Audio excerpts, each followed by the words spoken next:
هي التايم اوت.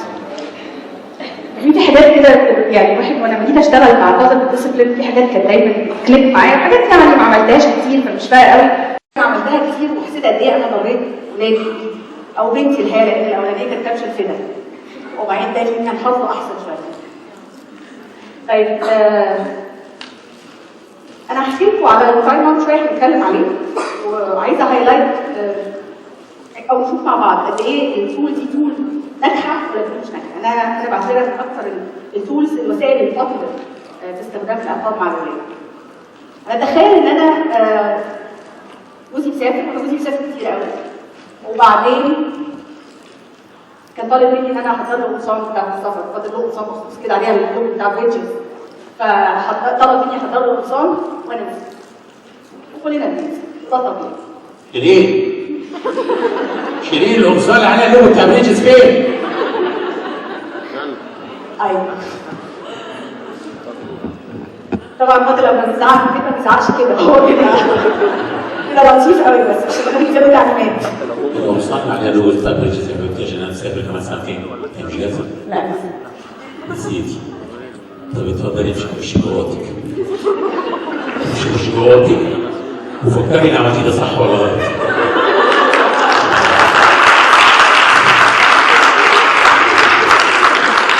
لو دخلت المطبخ تاني ولقيت غطا الزباله مفتوح هسحب العربيه. طيب طبعا احنا رسمناها بشكل كوميدي، لكن الريل لايف سيتويشن ما بتبقاش كده خالص. الريل لايف سيتويشن بتبقى لما ابني بينسى الجاكيت بتاعه في المدرسه او يوقع حاجه او وات ايفر الموقف عامل ازاي، بتكون الصوت اعلى شويه وبيبقى في صباع رايح راجع طبعا، يبقى احنا كتار قوي على الولاد هم صغننين خالص، وبنقول له امشي سام تايمز بقى على حسب الظروف. سريع اهرب من وشي، مش هشوف وشك، امشي لقدام السعادي، انت بني ادم او حاجه ثانيه، يعني عاده اللغه بتختلف يعني.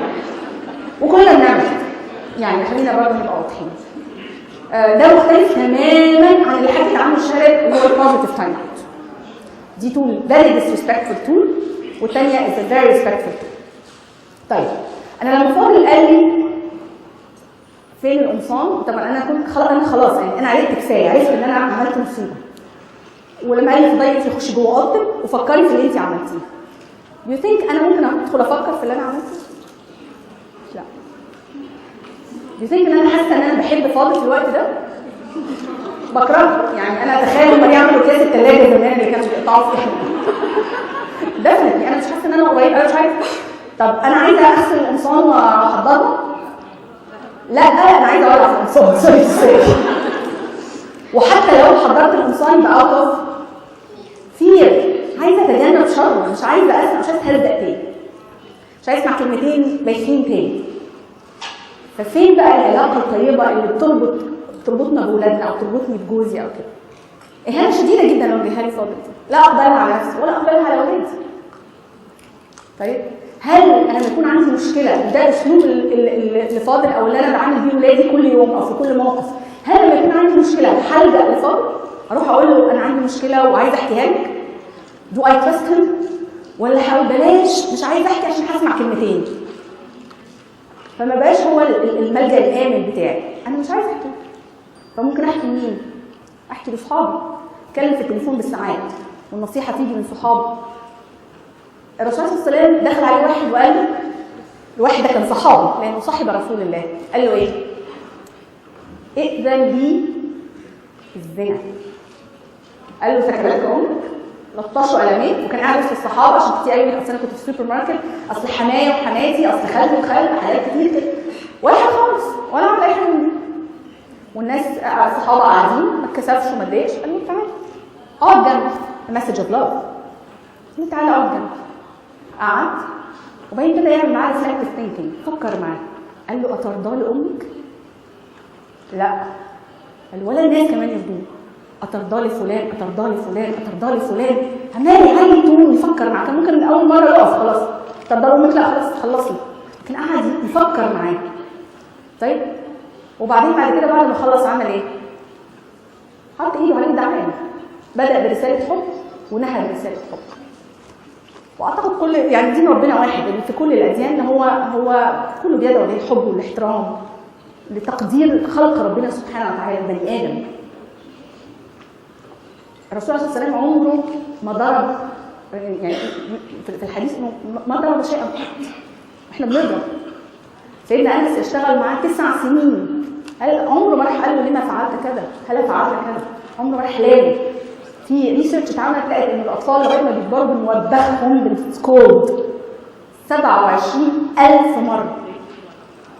بنسبب هيوميليشن لاولادنا بايدينا. وانا بشوف ده رايي الشخصي المتواضع، يعني ان sometimes بيكون الضرب ارحم من الكلام الجارح. لان لما بضرب بشوف ايه؟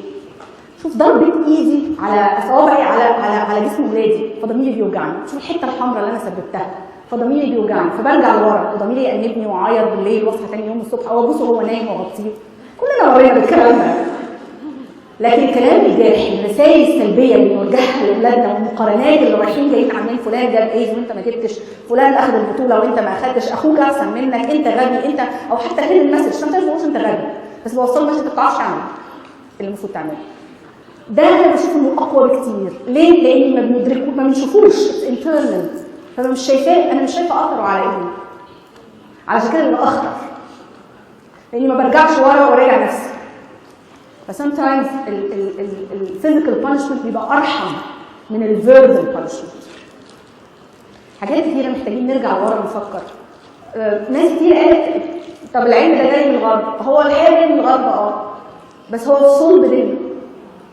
يعني احنا انا عمري ما سمعت الرسول ضرب حد ولا وبخ حد ولا شتم حد ولا بالعكس. احنا ما نعرفش عن ان الرسول صلى الله عليه وسلم غير ان هو كان قدوه حسنه. في كل مره كان يجي ينصح حد لازم يحط ايده عليه ويقول له يفتح معاه باب الحوار بطريقه لطيفه. انا اتمنى نشوف ده ولاد. احنا بنهايه الشهاده الجايه بعد اسبوعين بتعمل معانا اكتر من حاجه، من ضمنهم انها بتسيرتيفاي التيم بتاع بوزيتيف بارنتنج از سيرتيفايد ترينرز. يعني ايه؟ يعني احنا من حقنا ندي سيرتيفيكيشن ثانيه للناس ايا كان حد عايز ياخد الورك شوبس ويبقى سيرتيفايد اديوكيتور. يعني هو كمان من حقه يدرب ناس ثانيين ويدي بارنتنج ورك شوبس. طب احنا غلطنا ايه؟ ما كان ممكن احنا وصلنا للمرحله الاولانيه وكان ممكن بس نقف عند كده والموضوع انتهى على كده، ان احنا نبقى سيرتيفايد اديوكيتور. مش عايزين ناخد اللي بعد ما احنا نبقى سيرتيفايد ترينرز، لكن لا، احنا عايزين احنا نبقى سيرتيفايد ترينرز وندرب ناس ثانيه معانا سيرتيفايد اديوكيتورز، وناس ثانيه تيجي تاني ناس ثانيه تبقى سيرتيفايد ترينرز تاني، علشان احنا قد كده. بس احنا عندنا حلم قد كده، فاحنا عايزين نوصل للي قد كده. انا عايز اشوف مصر كلها فيها حب واحترام، فيها تقدير للبني ادم. عايز اشوف الطفل وهو رايح المدرسه الصبح يقول لك انا بحب المدرسه. عايزاه يفتكر يقول انا استاذ فلان ده اثر في حياتي لانه علمني كذا، لانه ما هزقنيش ما هنيش. عايز اشوف علاقات قويه ما بين الاب وابنه، ما بين الام وابنها. مش عايز اسمع يلي وسكريمينج والحاجات دي كلها. اعتقد ان ده حلم كلنا بنشارك فيه. ده كان الغرض من بوزيتيف بارنتنج، ان احنا نوسع الرؤى، ان احنا نكبر نكبر نكبر ونغطي مصر كلها، تتعامل مصر كلها.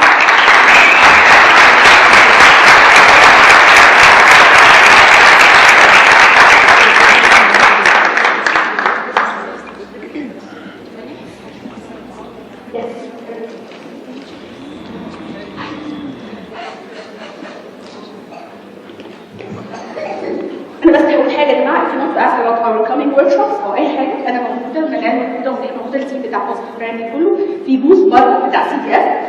الكونتاكت بتاعتنا فيسبوك بيج بتاعتنا فيسبوك بوزيتيف براندنج ايجيبت. تليفوناتنا كلها مفتوحه، كلمونا في اي وقت، شاركوا معانا اللي انتوا عايزينه. بس بليز انا مش عايزه اطلع من الايفنت ده. لسه كنت بقول لشارل انا عماله افكر واتس نكست، هناخده فين؟ انا عايزه امشي الاكسترا مايل، ونفسي ناس كتير قوي تمشي معايا الاكسترا مايل عشان ولادنا يستحقوا احسن من كده. احنا اكيد ولادنا مش اقل من اي ولاد تاني حوالين العالم، ولو كان النظام القديم منعنا من حاجات كتير فاحنا دلوقتي ما عندناش حاجه، واذا كنا قبل كده ما نعرفش فاحنا اقيمت علينا الحجه. احنا كلنا نعرف، علشان كده لازم نبقى. اشكركم. So have you had a good day? I would really like to offer appreciation and gratitude to Shireen and Fadel. In case you haven't figured it out, this is one powerful woman. She has big dreams and big visions, and I have absolutely no doubt that she will have her dreams come to pass. She dragged me all the way from Nevada to Cairo, and I am happy to be here. I'm having a marvelous day. I hope that you are also. But I would really love to give her some appreciation for all the hard work that she's done.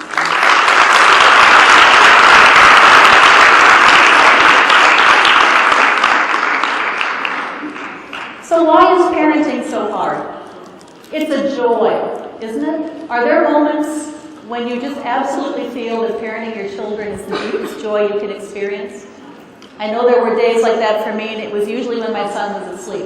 And I would go in and look at him, and he looked so peaceful and so adorable. And it was easy to forget what the afternoon had been like when I used to wonder why on earth I thought I wanted to have children anyway. You know, that kind of frustration happens in the lives of most parents. There's a reason why it's so hard. This is what we say in the States. I don't know if they say it here in Egypt or not. You have buttons. Have you heard this phrase before? So everybody has different buttons. And the issue is, guess who knows what they are? Sometimes, if children want to create a connection with you, do they know which button to push? So what we want to find out are ways to change this dynamic between parents and children.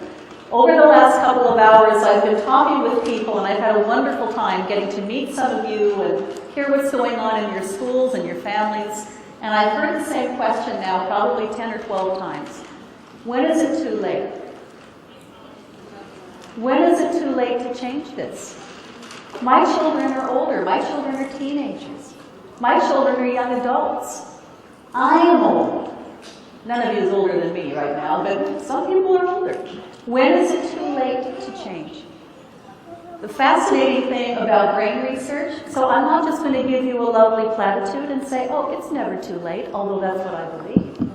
When I was first studying psychology, which was many, many years ago at the University of Texas in the United States, we were taught that once you're an adult, your brain stops making new brain cells and new synapses.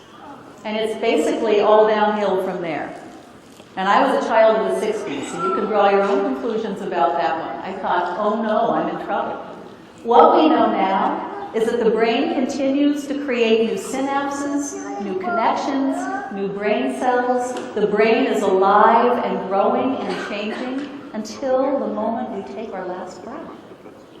Now, does change get harder as we get older? Yes, it does. Does change get harder as your children get older? Yes, it does.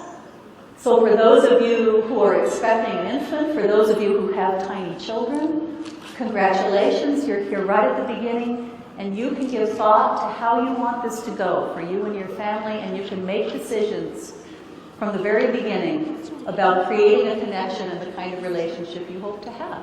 But for those of you who've got older children, changes, we talked about this. Okay, this area in here, when you're moving in a new direction, is difficult. Change is hard, and it takes practice and courage and patience. But it is possible.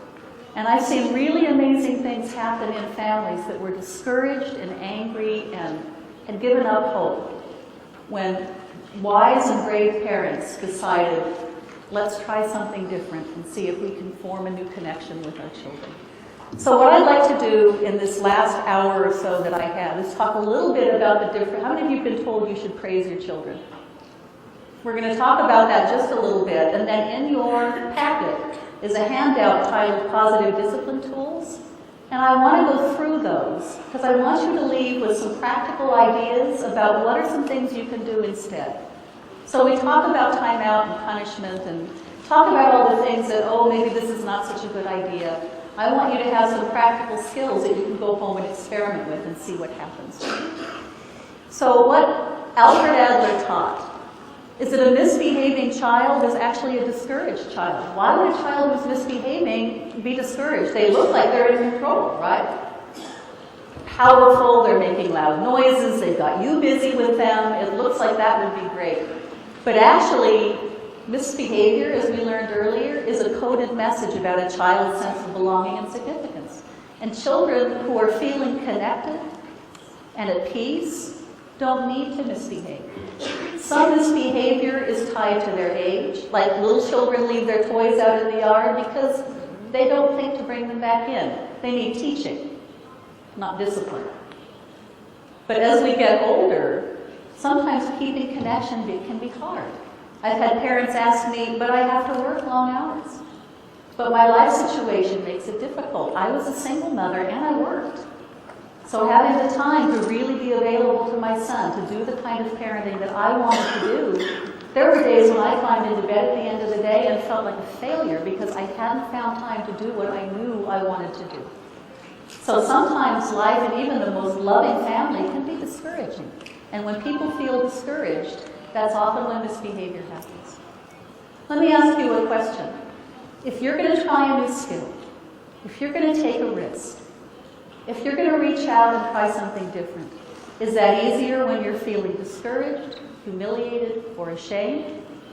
Or when you're feeling encouraged, connected, and hopeful? And that's the main reason to avoid punishment and work for connection instead. Remember, connection comes before correction. We all do better when we feel solid and loved and welcomed and connected. Encouragement is really important. It comes from a French word that I can't pronounce, but it means to give heart to. And I love that. When I reach out to encourage someone, a child, a friend, it means I am giving heart to that person. And that almost always makes life better. Rudolf Reichers, who was Adler's student, said a child needs encouragement like a plant needs water. We die without encouragement and without connection. I'm wondering if there are 3 people who would be brave enough to come up here and do an experiment with me. You don't have to do anything. We have 1. Can I get 2 more? 2, 3, wonderful. The stairs are over here.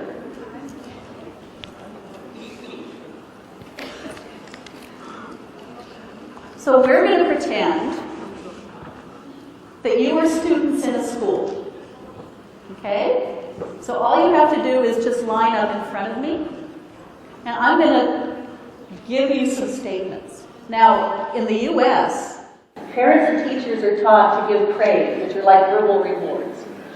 And everyone believes that's how you give children good self-esteem, is you praise them, praise them, praise them. So we're going to do a little experiment here. Okay? I'm going to move there so it's not like right in your eyes. Good job. You're so smart. I'm so proud of you. You're such a good boy. You did it better than anyone else. I like the way you're sitting. Your painting is beautiful. You did it just like I told you. I wish the others could be like you. You're the best player on the team.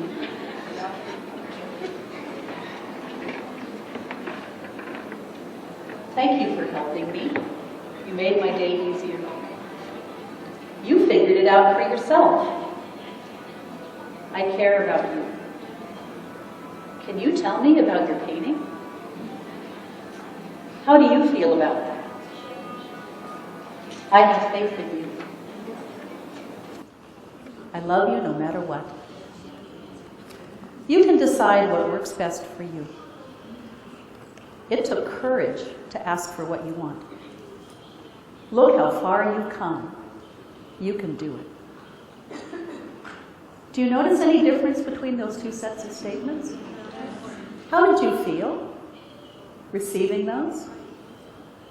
Well, just words we hear every day. Nothing special. Nothing special. Words we hear every day. Kind of empty after a while. Did you notice he smiled with the first couple? And then what began to happen? What do we call those statements, by the way? That's praise. Yeah, that's praise. So my friend here in the middle didn't get anything. Now you listened to both sets. Which one would you rather have? So let me ask you, how did you feel receiving those? Empowered. Empowered? Valuable. Valuable? Contributing. Contributing? All from a simple change in words. What was the difference between these two? It's encouraging. And the reason that we didn't give you any is we wanted to hear your preference. I did this a couple of days ago with the staff at Trillium, and I was only halfway through the stack before that person said, I want her cards. Can we have some hand for our volunteers? Thank you very much. See, that wasn't so hard. That's how we teach positive discipline, is with activities. So the reason I love to share this is because praise is fine. There is no reason not to tell somebody that you're proud of them or that they did a good job. But if that's the only thing children ever hear, who now is in control of what they think? I actually am. If I say, I'm so proud of you, it's almost like that child can't really take credit for their own work because you did it like I told you. And I've had children, oh, your painting is so beautiful, it's the most beautiful painting I've ever seen. And they're looking at you like, oh, come on, even I know it's not that beautiful. Encouragement is different. Praise is almost like a verbal reward for achieving a product, but encouragement is about the process. It's about telling someone, I noticed that you work hard. If you say to a child who may have studied really, really hard for a math exam and they didn't get the job, the grade that they were hoping for, and you say to them, I saw how hard you worked, and you must be so proud of the effort that you put into that. That's really different than, you've got to be, but if you just work hard, you would probably get an A next time.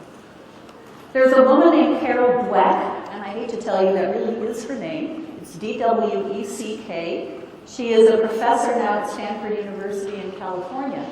And she's done a whole bunch of really interesting research on what happens when we praise children, when we encourage children, and particularly when we tell people that they're smart. So one of the things that she did, and by the way, parents tell children that they're smart, why? We want them to have confidence and to believe that they have ability. But there was a study done, and they took children in the 3rd grade, and they gave them math problems.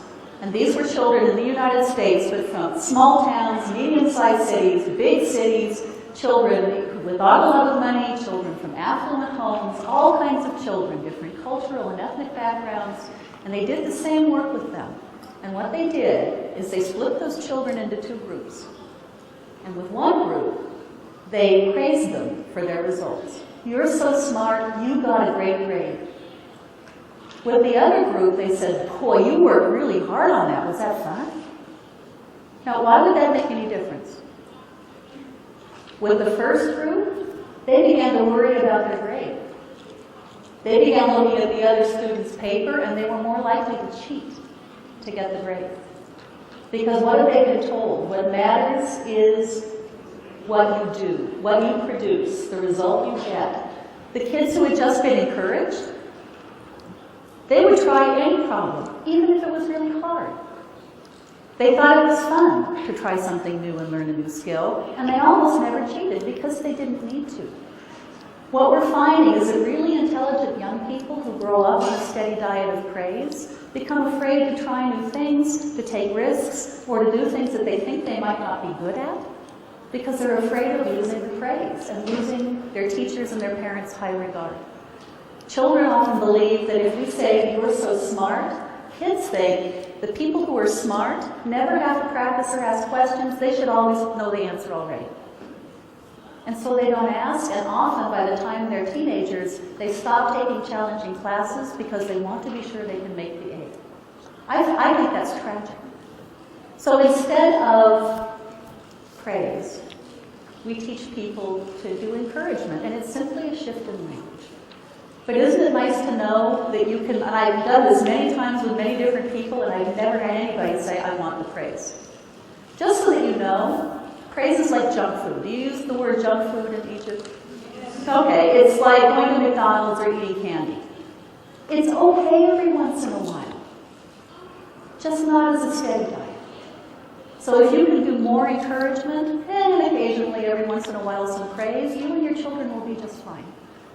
But what we want is to have children with character and integrity who do what they know they need to do, regardless of who is looking. And when children become fixated on pleasing us, sometimes it means they don't do what they know they should do. So, here's just a little summary. Praise is about the product, encouragement is about the process. Encouragement allows a child to own his own accomplishments. Praise gives ownership to the parent or the teacher who's giving the praise. Encouragement allows children to take risks and try new things. Praise makes them afraid to fail. Praise is like junk food, a little okay, but not too much. Remember, self-esteem and confidence come from having skills, not from being praised. There was a time in my life when I was on my own and I had moved into a new house. And I didn't have a whole lot of extra money. And I live in the desert, like Egypt can be a desert, Nevada is a desert. And so in the summer there it can be very, very hot, and I wanted to have air conditioning in my house, but I couldn't afford it. So I had them leave the circuit in the ceiling so that I could put a ceiling fan in, but I couldn't afford the fan. So I had this light bulb hanging from the middle of my ceiling, and it drove me crazy. It just didn't look very nice. So I scraped together some money, and I bought a kit for a fan with a light fixture on it that could go on my ceiling. Well, in my generation, nobody taught girls how to do electricity. It just wasn't done. So one evening, my son went to spend the weekend with his dad, and I was sitting at home, and I looked at that box, and nobody had had time to come put it up for me, and I thought, how hard can this be? It turns out it was pretty hard. So I got out my little plastic screwdrivers that, that girls have in their drawer in the kitchen, and I called my brother-in-law, and he explained to me about wires and taking the covering off the wire and how to connect them, and I actually remembered to turn off the circuit breaker so I didn't electrocute myself. It took me hours.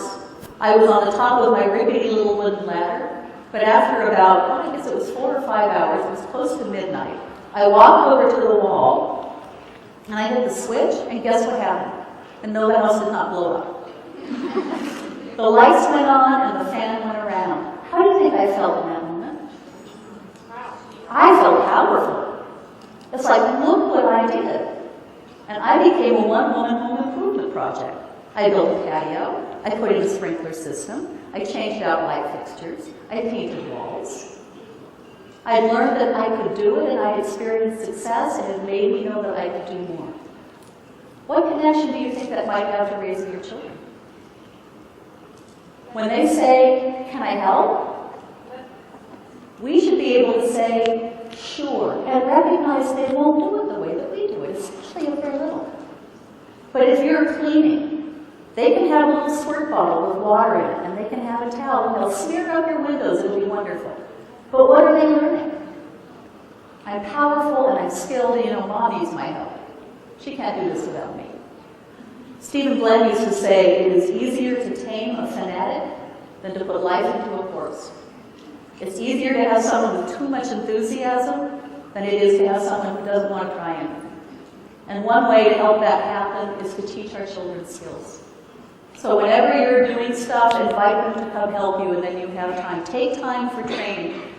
There are 4 steps to teaching somebody to do something. Okay. There was a family that lived across the street from me for a while. Lovely family, really nice dad. He was a commander with the police department in Reno. His son was about 12 years old. And one weekend he came home. I don't know why there's so many lawnmowers in my talk today, but there are lawnmowers in my talk today. He came home with a brand new shiny red lawnmower. And I could see them. They lived across the street from me out in the front yard, and his son came out, and he asked his son, would you like to mow the lawn? And his son went, yeah. So this is what happened next. Dad fired that thing up and went in the house. And that boy, and it was hot, was out there for probably an hour and a half. He went back, and he went forth, and he went around the trees, and it was hard for me. I didn't really know what he was doing, but he worked so hard on getting that lawn mowed. And when he was done, he wiped off his forehead, and he went running in the house, and out he comes with Dad. And I couldn't hear the conversation, but this is what I saw.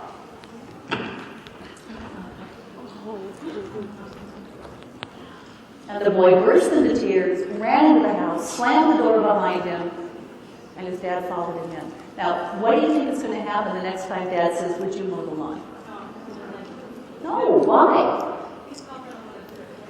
Okay, now I don't want to try. What was missing from that story? That boy wanted to help. He worked really hard.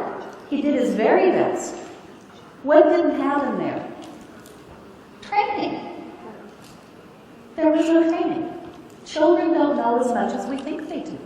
So if you ask a child to help you clean, does your child's idea of clean up mean the same as yours? Usually not. So you have to teach them what you want. So there are 4 steps to doing this.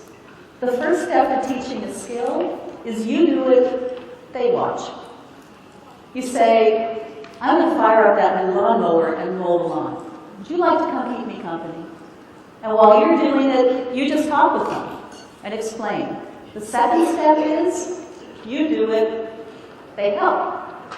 So now you might say, you want to push it here on this straight part so you can kind of get the feel. You can teach them how you line up the wheels and how you get around the trees. The third step is they do it, you help. So in the tricky places, you might step in and say, you want me to show you how to do that? And they might say, oh, this is really hard. And what do you think the 4th step is? They do it, and you watch, and not to find fault, but to celebrate. And when a job is well done, what do we need to be respectful enough to tell our children? Thank you so much for your help. That's encouraging. That's encouraging.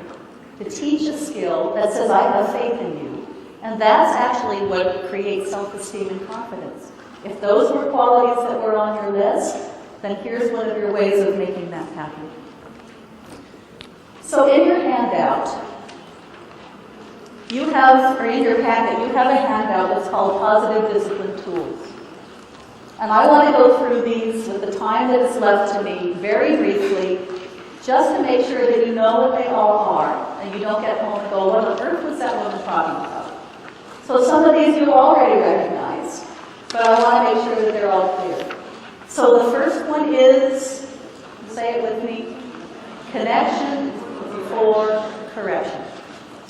Okay, you'll be better, you'll be more effective at correcting behavior if you have a connection first. And that may be as simple with a young child as getting down next to them and doing this. Or putting a hand on their back. If they're on the telephone and they want your attention right now, this is another thing that crosses cultures. Your child can be playing happily in the corner of the room, and the minute the phone rings, where are they? On you.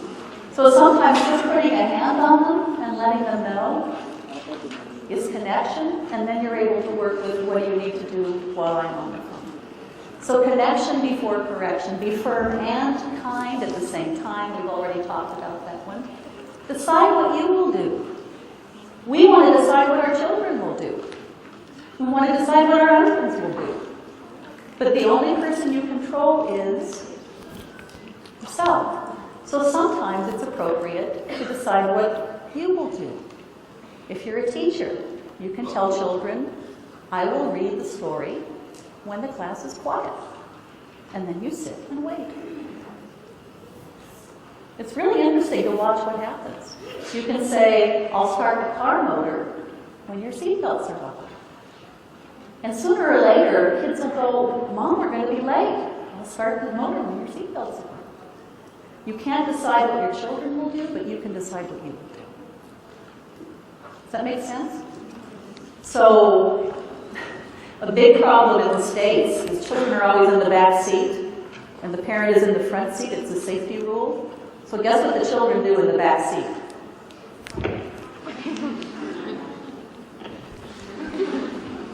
Mom, he took my crayon. And the parent is in the front, trying to pay attention to the traffic, which is not as difficult as here, but it's still pretty difficult. And what you see sometimes is cars going down the road like this. This is not good in any country. No matter where you are, this is a bad thing. So what I used to do when I'd have a bunch of little soccer players on the way to a game is I would tell them, I can't drive when you're being so loud because it's not safe. So I would simply pull the car over, find a safe place to stop, which again is difficult in Cairo, but I would find a safe place to stop the car, And I would pick up a book.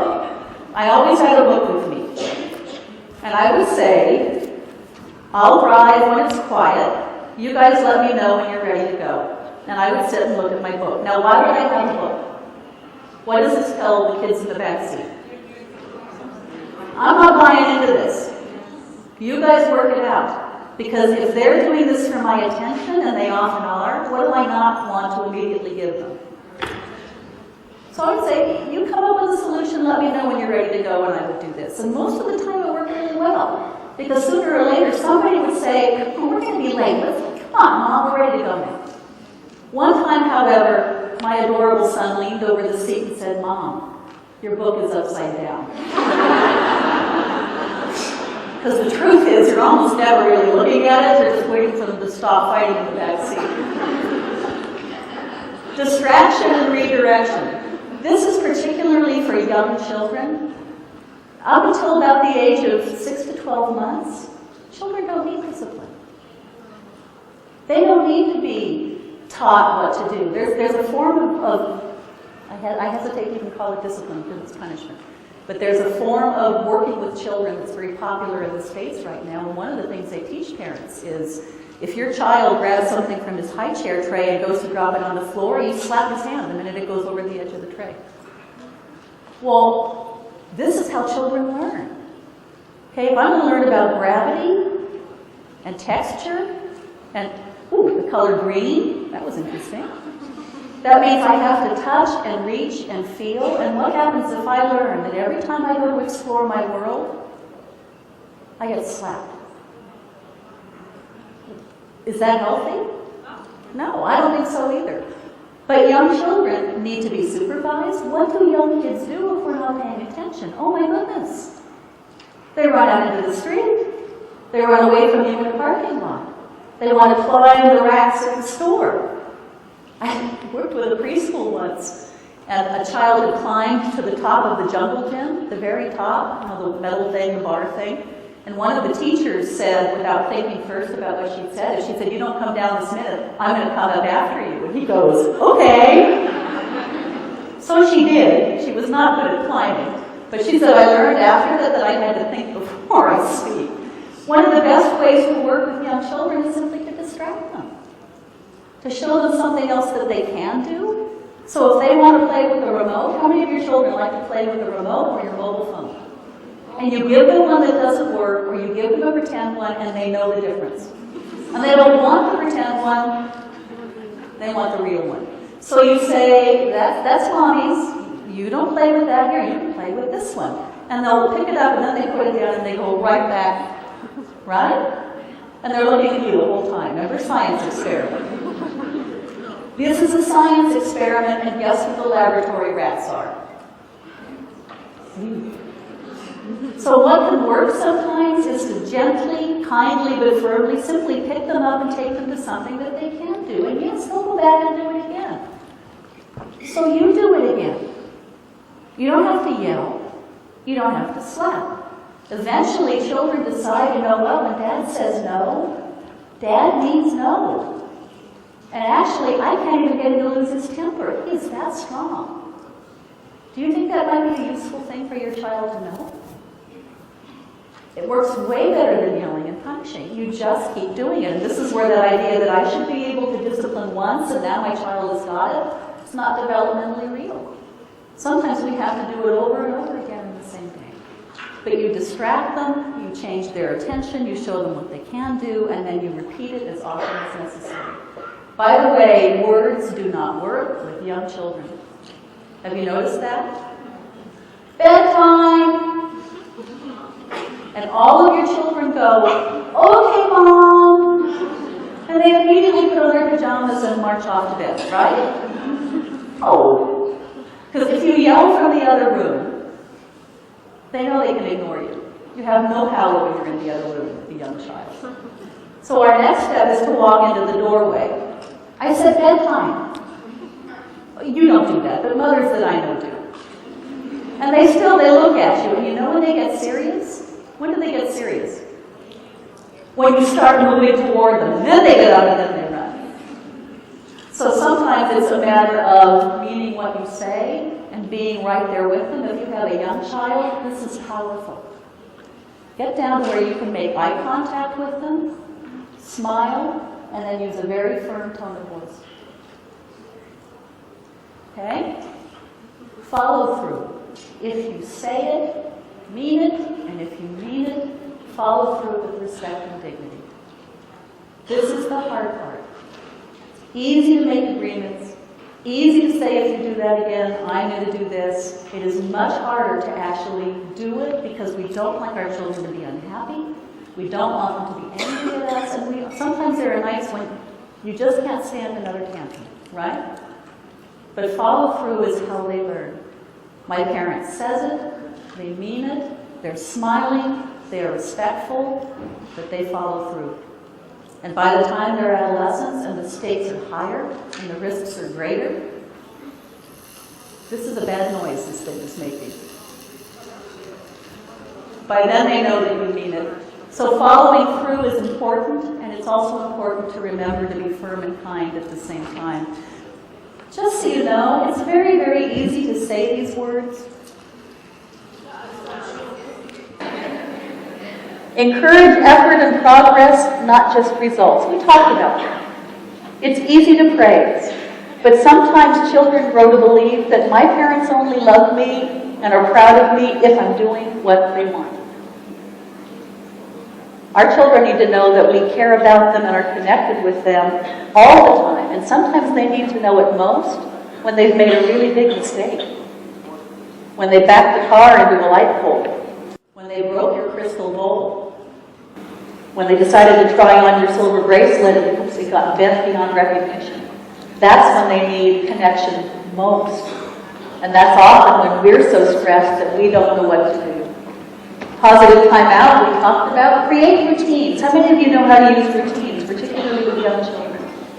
If you talk to any of the people who work in education, particularly early childhood education, they'll tell you they have routines in the classroom. Why? Children's brains are wiring themselves, and they wire through repetition and familiarity. So having a routine and doing it the same way every time actually helps children learn cooperation. Because they know after this, comes this, comes this, comes this. So it's a really useful thing to do. What's really fun, most families at home struggle the most with 2 times during the day. One is bedtime, and the other is getting out the door in the morning to go to school to work. Is that all true, Kyra? So what can be helpful is to make a routine chart. Now, this is not a sticker chart. This is not if you get equal stars, you get a prize. This is just a map.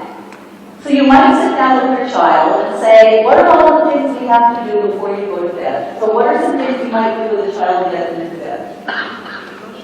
Brush their teeth, wash their hands, put on jammies, read a book, sing a song, say your prayers, turn out the light. So you make a list, and if you want to get really fancy, and why not, you can take pictures of your child doing all those things. And you put it on the chart, and you put your name, and some glitter, and some markers, and you have them help you.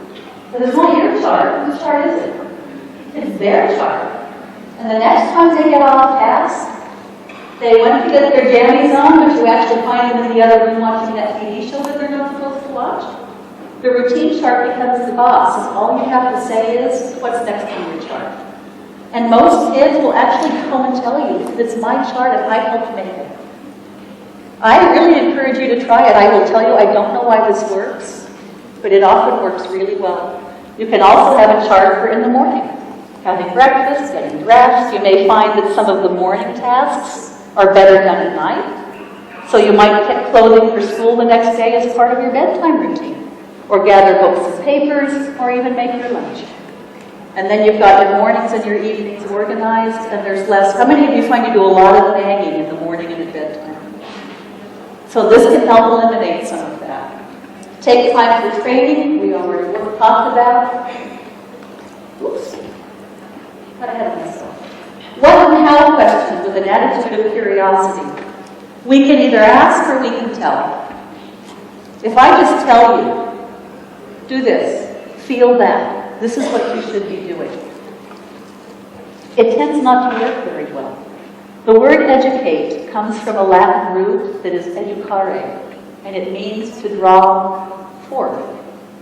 As Jane Nelson often says, we try to stuff in, and then we wonder why it won't stay stuffed. The more we ask kids, what do you think would work? How do you think we could solve the problem of mud on the carpet? What ideas do you have? What do you need to be doing right now? What things do you need? It's cold outside, so your hands won't be cold. Do you see what I'm getting at? There's some research that shows that children's measurable IQ actually goes up when we talk to them like this. Because they have to think. If I just tell a child, get your gloves, what's he learning? But if I ask him, what do you need on your hands? Then he's getting that information in a whole different way. And it's a lovely way to begin a conversation. The trick is not to do it like a setup, but to ask with genuine curiosity. If you don't know why your child is doing something, you don't know what the belief behind their behavior is, you can ask them. But ask with genuine curiosity, not like it's a trap and the minute they say something that you don't like, you're going to pounce. Kids are often very willing to explain to you what's going on for them if they think you're genuinely interested in it. Offer limited choices. How many of you have been told to give kids choices? What they never tell parents is all the choices have to be okay with you. So if it's about bedtime, it doesn't work to say, do you want to go to bed now or do you want to stay up and watch TV? That's a choice, but guess which one they're going to pick. So there's a story I love about this. I was working with a family once that had triplets. 3 3-year-old boys. How many of you have a 3-year-old?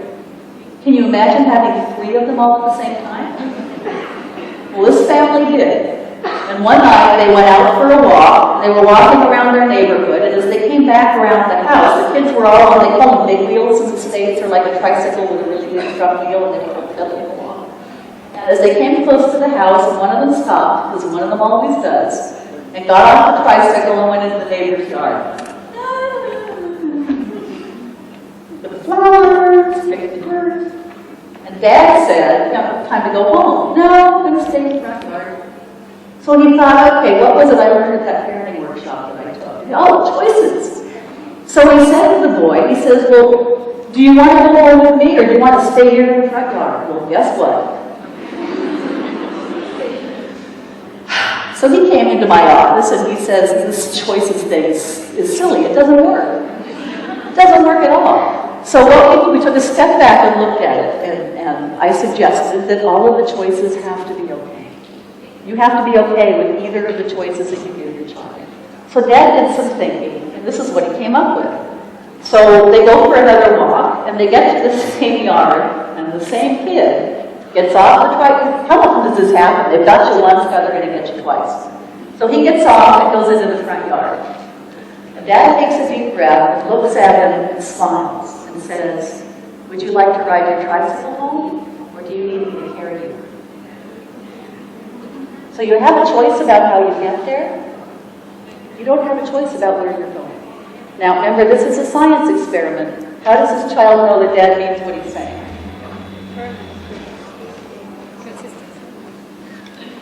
He stays in the yard. So now Dad has to follow through with kindness and so the last scene of this story is 3 3-year-old under one arm, big wheel in the other, walking to the house with 2 little boys behind going. And he said the next time they went past that yard, all 3 tricycles had right on them. So if you're going to use choices and it's a great tool with children, make sure you're okay with whatever they pick. Check perceptions. Children don't see the world the way that we do. They just don't. They're smaller, they're younger, they're less mature. I'd love to share a story with you. This is one that Stephen Lamb used to tell. But there was a school that had a system of carrying new teachers right out of education school, with an experienced teacher who would be their mentor teacher. So when that teacher first went into the classroom, he or she went with someone who was experienced. So there's this young kindergarten teacher, first day of school, and she decides she's going to help the children work on their alphabet, ABC. So she asks her class, and the state's kindergarten for about 6, and she says, the first letter is, and they'll yell, A. She says, what comes after A? And here was this little dog in the back row. Well, she says, Johnny, he says, what comes after A? He goes, P. And she goes, well, no, P doesn't come after A. Let's try this again. What comes after A is B. And what comes after B? Here goes Johnny again. And she thinks, I'll give him a second chance. We'll get this one right. So she says, Johnny, what comes after B? And he says, A. She goes, no. She says, I think you need to study your alphabet. So she goes on with the rest of the class with her lesson, and then her teacher is curious. So she goes over and she sits down next to Johnny, and she starts asking him, what his life looks like, and what his life is. And she finds out that Johnny actually doesn't live with his mom. Dad hasn't been around in a while, and Mom is in prison. So Johnny is living with his grandmother. And Grandma is expecting to be raising a 6-year-old at this point in her life, so she doesn't have a lot of money, but she's doing the best she can. She lives in a mobile home, a trailer. And she's teaching Johnny his letters by using the road signs across the street from where they live. Now, I realize if you don't speak English, this may not make a lot of sense, but across the street from Grandma's trailer is Apple's Bar. What comes after A? B. What comes after B? A. Does Johnny know his letters? Yes, he does. But you have to check his perception to understand that. And sometimes I wonder how much we miss with our children because we don't stop to ask, help me explain what you were thinking when you told me that. Why did you do that? That's so interesting to me. Remember, there's always a belief behind behavior.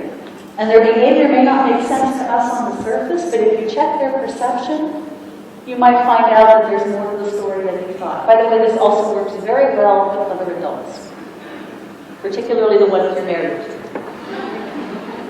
What? How are you seeing this? Use 10 words or less. I think we talked about this, didn't we? We talk, I talk. I'll use myself as an example. Talk. So if you can't say it in 1 word, say it in 10 words or less. Homework. Homework. Bath time.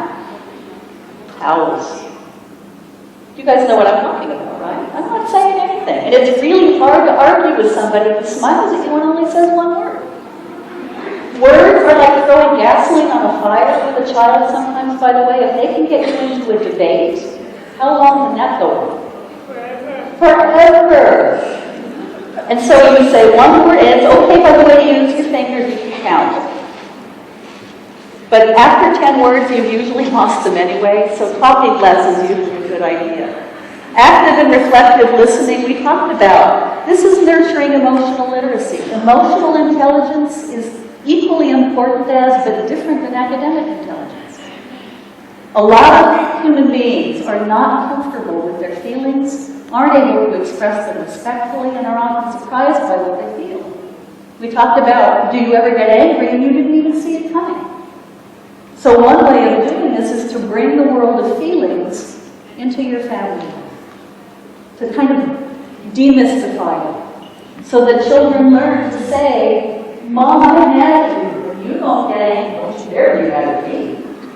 You say, oh, tell me why. Now you notice you're not changing the rules. You're not saying, well, you don't have to go to bed. You're saying, well, you understand how you're feeling. And that becomes part of solving the problem. It also helps to label your own feelings. I'm feeling so frustrated. Sometimes somebody, how many of you know you can have really strong emotions and they aren't about your child at all? Life is not going well, it's been a frustrating day, things are breaking, you're feeling stressed and overwhelmed, and right at that moment is when your child spills his juice. And what happens to all that frustration? Swoosh. And sometimes being able to say to a child, you know what? That was me. That wasn't about you. I was feeling so frustrated and stressed. It's not an excuse, it's an explanation. So helping people understand that feelings are feelings and they're important and they aren't excuses for poor behavior is part of becoming a respectful young person.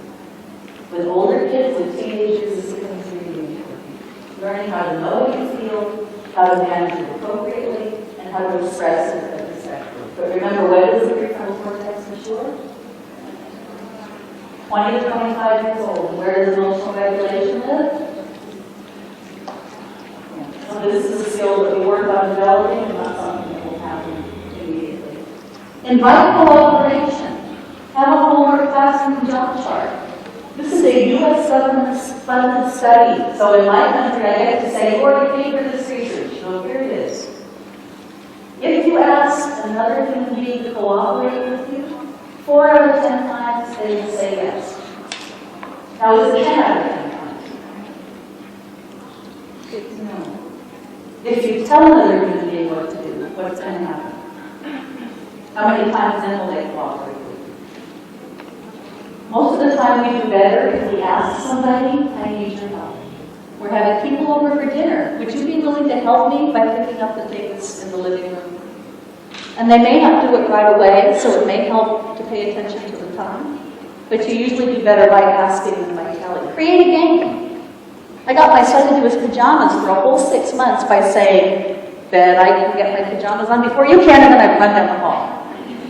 Now, he couldn't resist. He was about 3, by the way, not 20. So he would run down the hall and elbow me out of the way to get to his room to get them on first. Is that cheating as a parent? I don't think so. We had lots of fun with that. You pick up the red things, I'll pick up the blue things. Bet I can do it faster than you can. So we're learning about colors and we're picking up the toys. So sometimes using your sense of humor as a parent can be effective parenting too. Do it with them.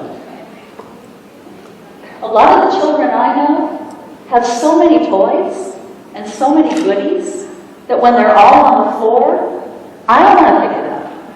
Imagine if you're this big and your parent says to you, pick up your toys. It's like, all of them? So sometimes doing it with them and teaching them where to start can be a really great first step.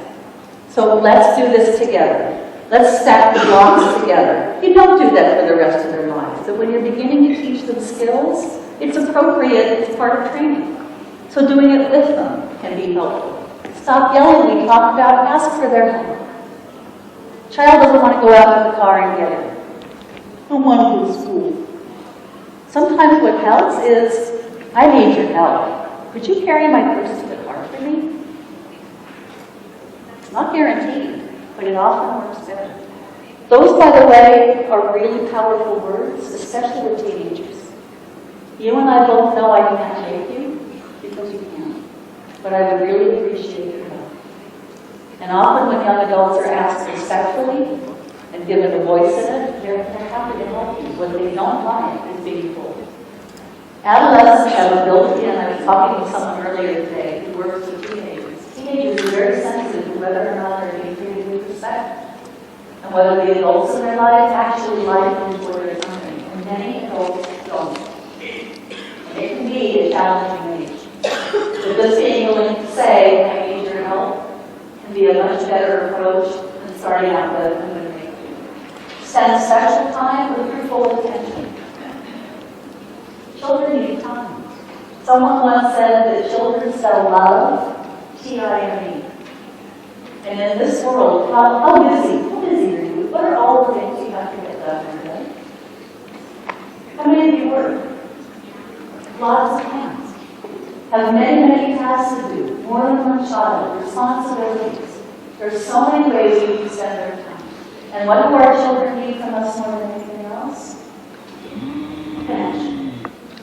And many parent crawls in the bed at the end of the day and knows there hasn't really been any time to sit down, to look your child in the eyes, to listen to their stories. A great conversation is, what was your happiest time of day? What was your saddest time today? And then you tell them yours. And sometimes with children, you hear about something that happened last week because their sense of time is a little flexible, but it doesn't matter. because you're sharing your life and you're building a connection. If you're a really busy person, what can you do? And so what we come up with is this idea of special time, and it doesn't have to be hours, and it doesn't have to cost any money at all.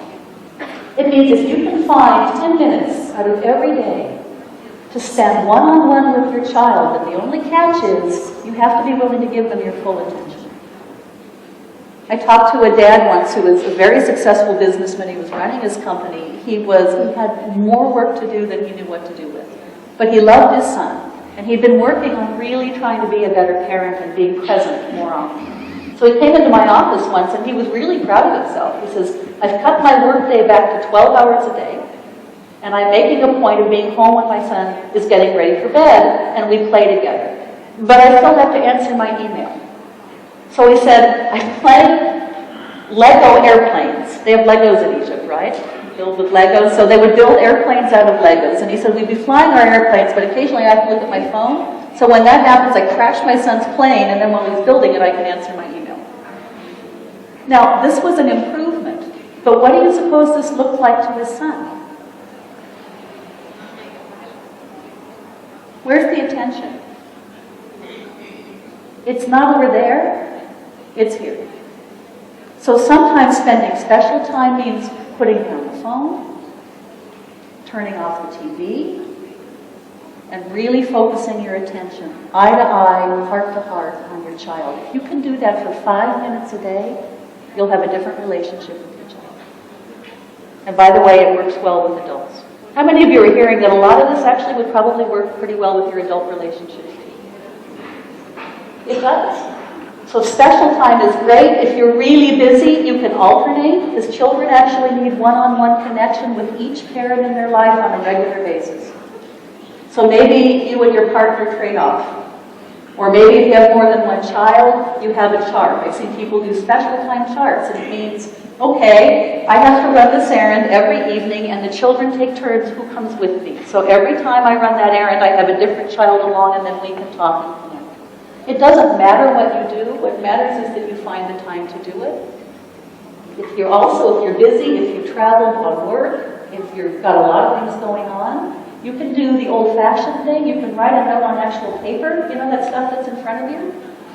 Not this, but this. You can leave it on your child's pillow. You can put it in their lunchbox when they go to school. I hope you have a wonderful day. I wanted you to know I was thinking of you. There is no child that is too old for that. You slip a note in their backpack so they find it when they're not expecting it, and then they feel connected. We get so busy, and usually we're busy with trying to build a loving life. We want to have a good life. But children don't need things as much as they need us. So special time is important. Take care of yourself. What on earth does that mean? Why would that be? On whose shoulders does this whole structure rest? Yours. One of the things that I learned, and I was a single parent, is that I had to take care of myself first. Women are the worst at this. We come at the bottom of every list. So it's the kids and the house and everything, and then somewhere, maybe at the end of the day, we might do something nice for ourselves, but even if we do that, we feel guilty. Yeah? That's not a big deal. So what I learned the hard way, is that if I wasn't taking good care of myself, I had nothing to give to those that I love.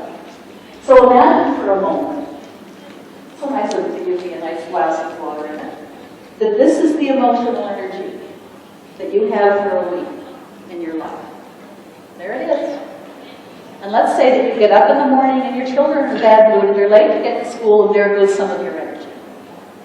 And then you go to drive to work and the traffic is worse than usual, and there goes some more. And then your coworkers are all gossiping. So you pour out more energy, and then you come home and you have dinner yet to make, and you're tired.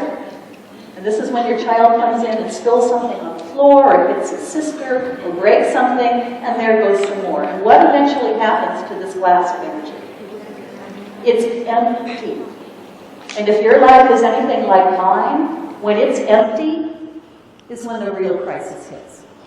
And then what do you have to draw from?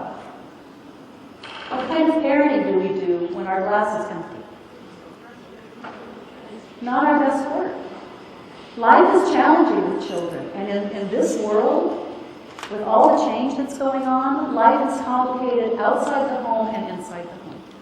So it's actually good parenting to make sure this stays full. Would you agree with me? Well, how do you keep that full? How do you put energy in so that you have it to pour out? Do you know? What helps you feel better and stronger? What do you love to do? Pray, read, spend time with friends. I did yoga, I still do. Makes me feel better, calms me down. Get exercise. Best medicine we know of for depression and anxiety. Way better than medication. Regular exercise. Spend time with friends.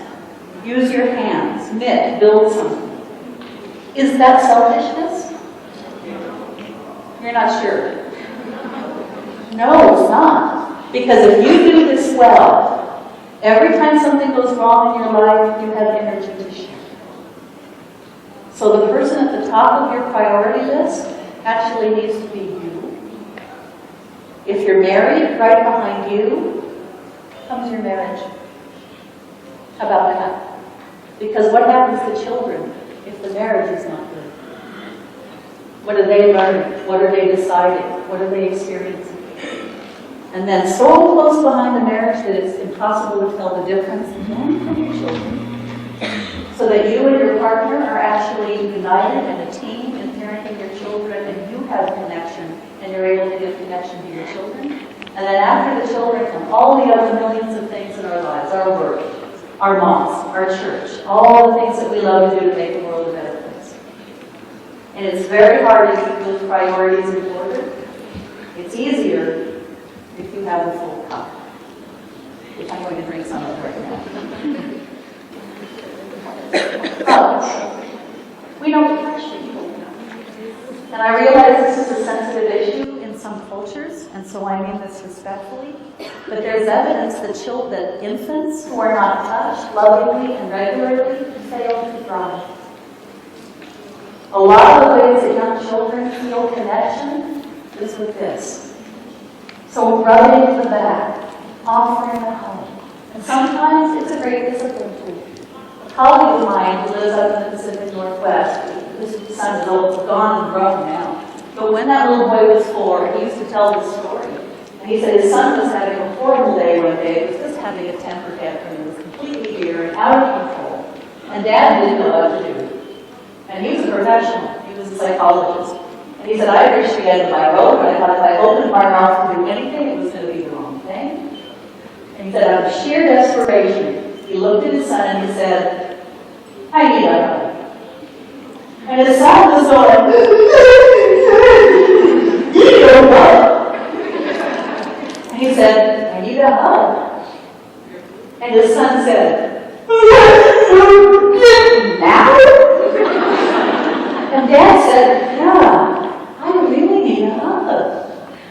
So the boy came up to him. Dad kind of got down low, and he comes up to him like this.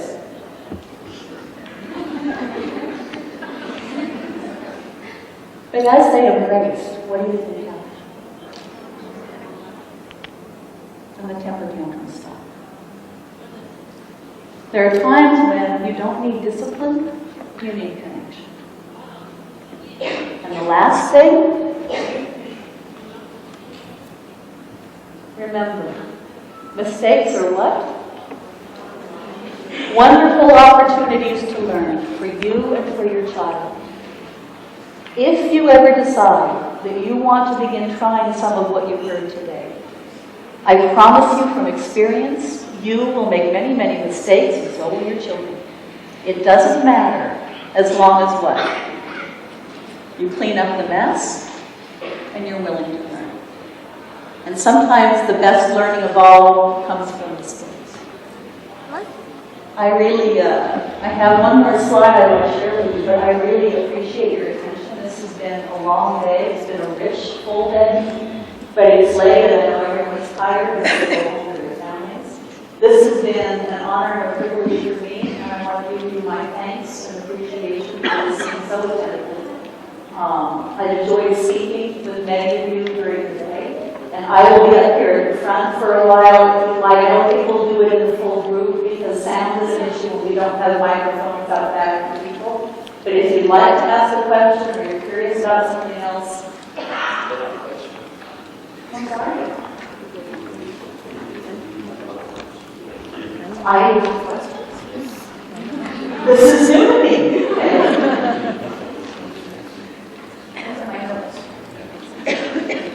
He said I have questions, so people can submit questions.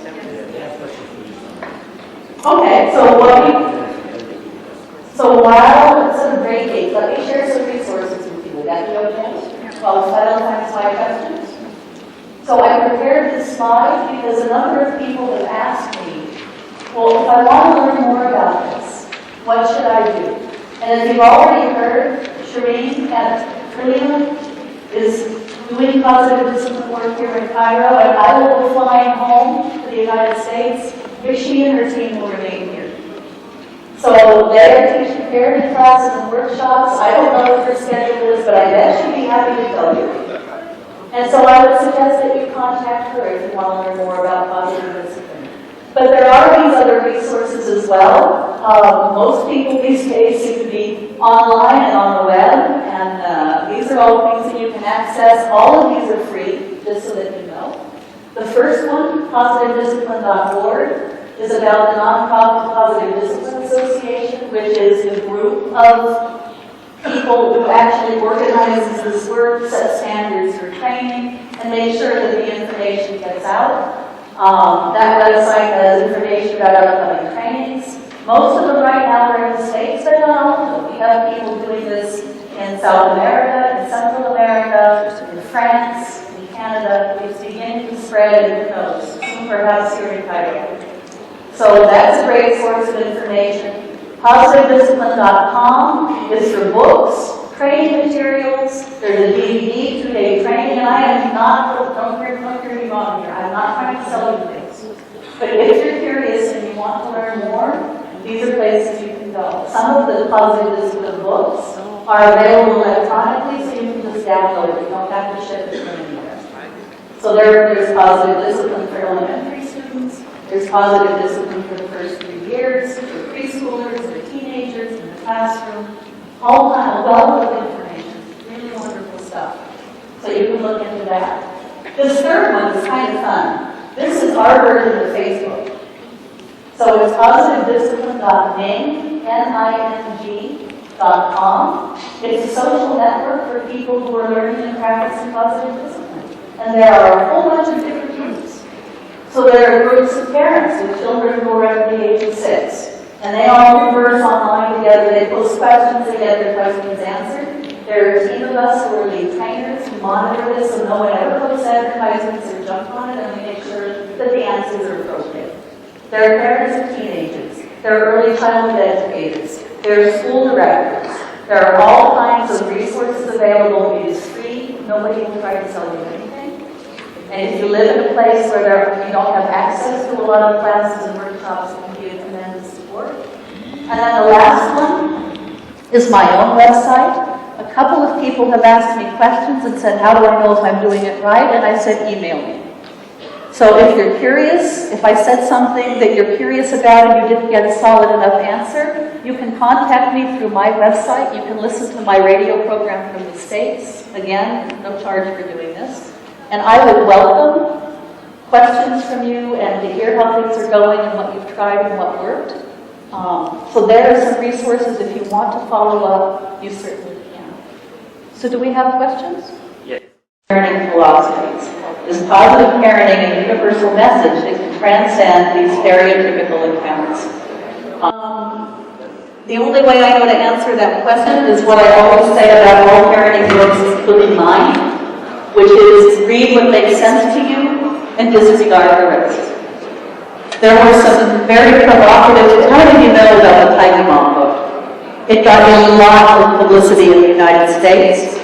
It was from a very authoritarian parent who made her children do certain things. It happened to be an Asian woman where academic achievement is often highly valued. And a lot of people started running around and waving their arms. You know, it can be interesting to read all these different books, but again, you have to be the judge of what works for your children.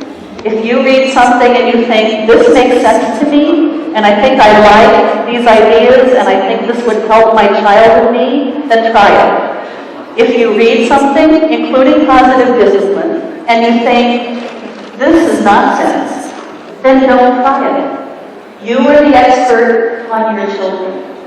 And culture is important, because we talk about children are always making decisions. A lot of the decisions they make are shaped by our culture, by the values that we hold, by our faith, by our family, by our history, by our experiences. And I really believe in teaching children to honor their culture and to be aware of some of the negative aspects of culture as well. And every culture has both strengths and liabilities.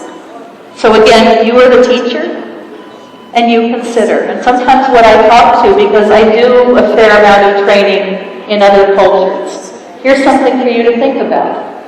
Which qualities of your culture do you want your children to carry forward? Do you want them to be a part of them and to be proud of? And which aspects of your culture do you wish that you could change?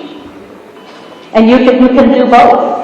To teach your child to be a proud Egyptian, a proud Muslim, a proud Christian, wherever you were from, whatever you were doing, and still do teaching about the things that you hope someday in your culture will change. That's a decision for you to make, not for someone like me. But yes, culture is a huge part of who we are and what we do. Challenging behavior and misbehavior questions. Oh my goodness. So I should probably have a volunteer to reach into the hat with the question. What do you think? I'm just going to reach in and grab one. There are two on this one. Please talk about facial expressions, because I never smack or yell, but I'm always frustrated and not happy face. Does your facial expression matter? Why? Remember this? Children have mirror neurons. So they have a system in their brains that captures their emotion and mirrors it in themselves. And actually, for young children in particular who are less dependent on words, our actions are really, really important. We call this body language. Heard that phrase before? So it's a lot of different things. It's your body position. I'm not saying anything. What do you think I'm thinking? Am I happy? No. Okay. So your body position, your facial expression, your tone of voice.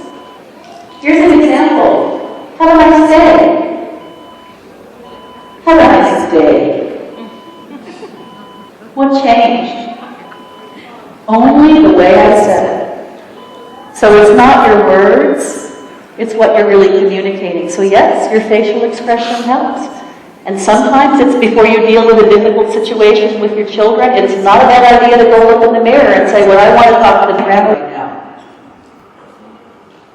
As much as you can, try to soften your expression. We all get angry, and your child can know that you're angry. It is okay to say to your child, I am angry right now.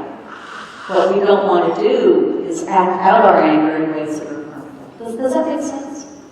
But all that nonverbal communication is extremely important. Confidence-related questions. This is kind of fun. This is like getting presents.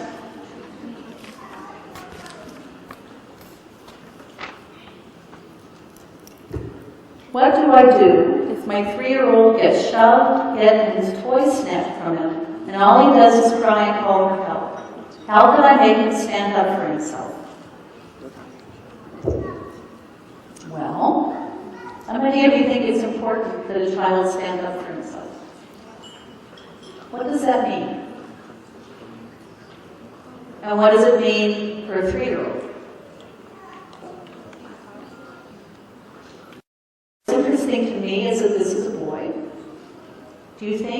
question would be any different if it was a little girl. And often it is. We expect our boys to stand up for themselves. We don't mind if our little girls cry. In the long run, I think we want all of our children to be confident and to have skills. At 3, almost no child is going to have the confidence and the ability to stand up for themselves. They might go and hit back. They might grab back. But conflict resolution and being able to solve these kinds of complicated problems, that's really difficult. How many of you have had somebody do something hurtful to you and you didn't know how to handle it? So for a 3-year-old, oh my goodness, that's overwhelming. They don't even know what all their feelings are called yet. So again, this is an opportunity to teach, to teach, to teach. And you can teach your child whatever you believe are the options for him. What could he, I think asking for help is completely appropriate for a 3-year-old. Is there a teacher nearby? Is there someone on the playground? If it is an older child who took his thing, should a 3-year-old go after someone who's 10? That's not going to work.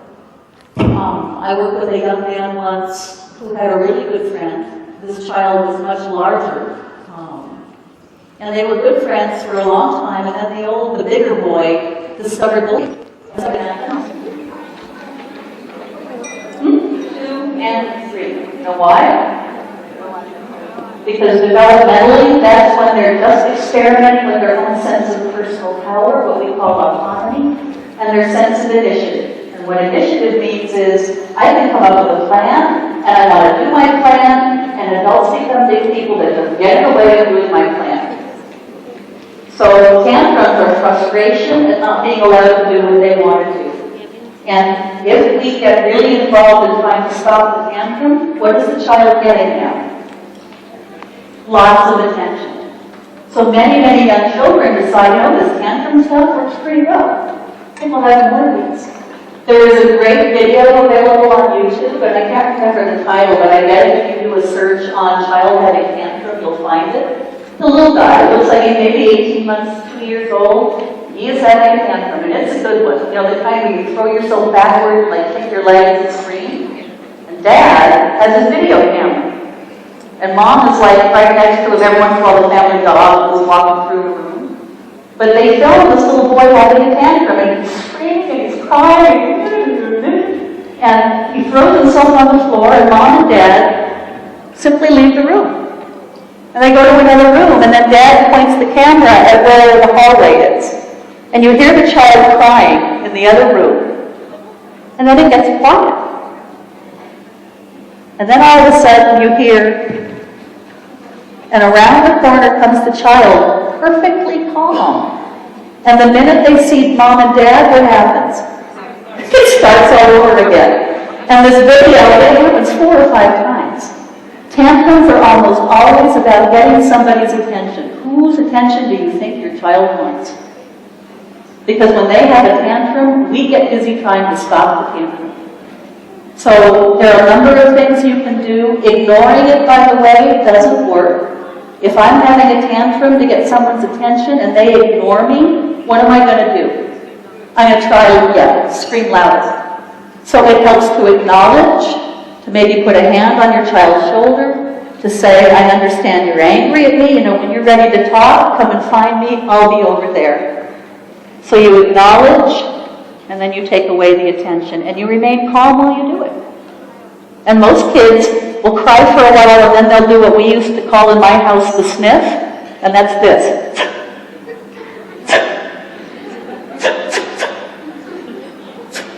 How many of you have heard that one?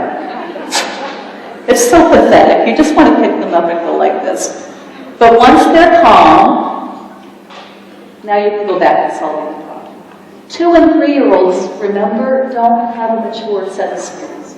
I know it looks like they're doing this just to frustrate you. They really do. And a tantrum is just an emotional thunderstorm. It blows in out of nowhere. They don't know how to control it either. And you can begin to teach them the skills. So there's positive time out, having a cool-off spot, labeling their feelings and offering connection. It'll get through just fine. Sure. Can I just do one last announcement? Just one last announcement. I assure you, this is my last announcement. Those who have kids in Chuck E. Cheese, you have to take your kids now, and you can bring them into the room with you. So there's no problem. But please, you have to take them because Chuck E. Cheese have to leave. Okay? Thank you. Farah? Yeah. It's already 10 after 7, and I was only going to do a couple more and then stop. Okay. So for those of you who have to get your children, thank you for coming. I will do maybe 1 or 2 more questions, but I know everyone needs to get home, and actually we were supposed to end at 7, so is that okay with everyone? And there's no way on earth that I can answer everyone's questions in one day. So I would really encourage you to pursue the resources that we have here and to contact Shireen at Trillium and to take a parenting class. Sit down and really work with other parents. How can someone who is used to a negative way of teaching or parenting change the effect already done, i.e. distrust, low self-esteem on his kids, students, and start positive discipline in teaching? Oh boy. How many of you feel like maybe you haven't done such a great job and you wonder if it's too late to change? It's never too late to change. It's never too late to change. How do you deal with the negative effects? By learning to change what you do and doing it different. And by building a different relationship with your children. That's true if you're a teacher in a classroom, and it's true in a home. Every last one of us have made mistakes. And what are mistakes? Opportunities to. So if you're a very courageous human being, you can say to your child, I think I've been not doing such a great job, and I want you to know I'm working on being a better parent. Which will help you. What do you think they would say? I already know the answer to this, by the way, because I've had this conversation with many parents in my office. It's the best thing you can do. One mom said to me, she said, I'm taking a parenting class and I'm reading the book, but I don't want my kids to see it. And I said, look, put it out on the table. Say, look, I care so much about you that I'm doing this work so that I can be a better mother and we can have a better relationship, and I really need your help. And that's what she did. It changed a lot. One more question, or are you done? One more, okay. How should a single mother react when her 11-year-old is constantly disobedient and abusive, calls her names and kicks her? Ouch. There's no one easy answer to that.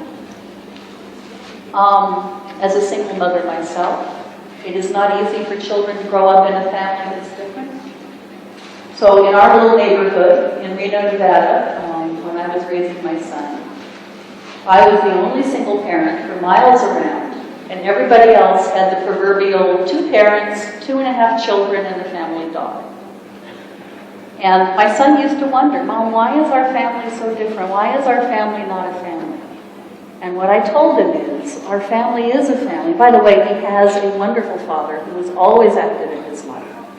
We just weren't together. But I said, our family has a different shape. You have 2 parents who love you in 2 different homes. So we have it different here. A lot of how boys, and you notice this was a young man, how they treat their mother, they learn where? From what they see. So from society, from the media, from movies, from television, sometimes from fathers. I've worked with men who are incredibly disrespectful to the women in their lives, and their sons copy them because they think that's what real men do. Real men hit wives. They call them names. They just treat them like they're stupid. But that isn't normally how young people want to be with their mother. There are times, and I realize this is sometimes not appropriate in all cultures, but in the U.S., finding a really good counselor who can give you a safe place to talk with your son about issues like that can be really helpful. Counseling is not the answer to everything, but what the research says is that it can be incredibly helpful if you can find someone that you trust. That's the most important thing, and that you feel comfortable talking to them. But boys can treat anyone that way, and girls can treat anyone that way. Remember what's the reason that children misbehave? There's a belief behind their behavior, and they're often discouraged. It is not easy for children to have a single parent. It just isn't. And so being able to figure out what your child believes and what lies behind the behavior, and then also learning better parenting skills yourself. We talked about a 3-year-old standing up for himself. You know what, parents need to stand up for themselves too, but to do it without anger and aggression. To be able to stand your ground with your child and say, I love you, and you cannot treat me that way as disrespectful. So there are many, many levels to that question.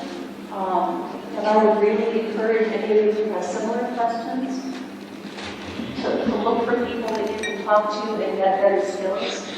By the way, the belief that children would be damaged by growing up in a single-parent home is not true. There are impacts, but what the research says is most of the impact is because single parents tend to have fewer financial resources, they live in more dangerous neighborhoods, and are often working longer jobs. Simply having a single parent does not mean that the child will not be a healthy, happy person and will not be a resource. You can do a great job as a single parent, a married parent, a remarried parent. What matters is everything we've been talking about today. How connected are you to your children? What are your parenting skills like? Can you do kind, firm discipline that teaches? Can you encourage? And can you take care of yourself? It's a big job, but I will tell you, after the first 3 years when I was terrified, I learned to enjoy being a single mom. Because I was able to create the kind of environment in my home that I wanted for my son. His father and I worked well together. We talked about solving problems. We shared information. And by the way, if you're divorced, the worst thing you can do is talk trash about the other parent, even if you think they're not a good person. Because that parent is part of your child and your child knows it. So being able to support the other parent as much as you can, to share information equally, to make it easy to keep agreements. If you say you're going to come back at 7 o'clock, come back at 7 o'clock. What I suggest to people is you're not in love anymore, you're not married, but you are now partners in the business of raising this child. And you treat your partner the way you would treat a business associate that you might not like too much, with respect and dignity.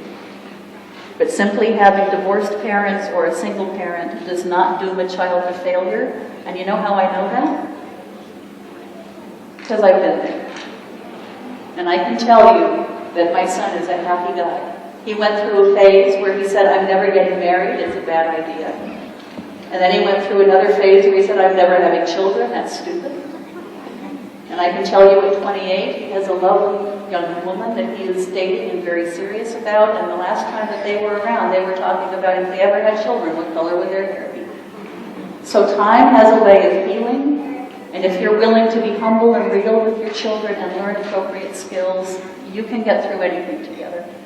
I so appreciate your time and attention today. This has been a gift to me to have you here, and thank you very, very much.